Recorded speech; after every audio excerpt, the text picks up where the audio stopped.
Congress party Congress government లో స్వతంత్రం ఉంటుంది. ఈయన ఎమ్మెల్యేలకు ఉంటుంది, ముఖ్యమంత్రి దగ్గర పోయే అధికారం ఉంటుంది. ముఖ్యమంత్రి గారు చెప్తుంటారు, మంత్రులు కానీ ఎమ్మెల్యేలు కానీ ఓడిపోయిన వాళ్ళు గెలిచిన వాళ్ళు ఈడ స్వతంత్రం ఉంటుంది.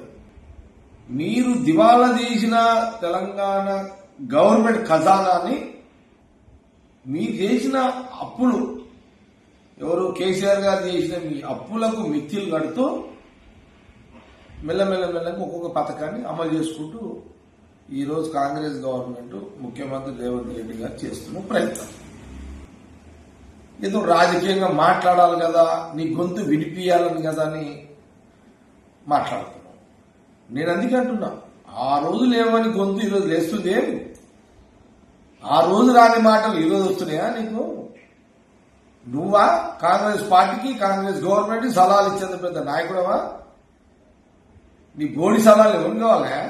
నీ పనికిమాల సీఎం నువ్వా? సీఎం రేవంత్ రెడ్డి చేంజ్ అని నువ్వా సలహాలు ఇచ్చేది? ముఖ్యమంత్రి రేవంత్ రెడ్డితో పాటు ఎంటైర్ క్యాబినెట్ మినిస్టర్లు బాధలు, మీరు చేసిన పాపాలను, మీరు చేసిన తప్పులను దాన్ని కడుగుతూ గవర్నమెంట్ ప్రజల దగ్గరికి ప్రజాపాలనగా నడిపిస్తుంది Congress government, Congress party, CM Revanth Reddy, cabinet మినిస్టర్లు. కాబట్టి నీ సలహాలు, నీ బోడి సలహాలు, నీ సూచనలు ఎవరికి అవసరం లేదు. ఇది కాంగ్రెస్ పార్టీ తీవ్రంగా ఖండిస్తుంది.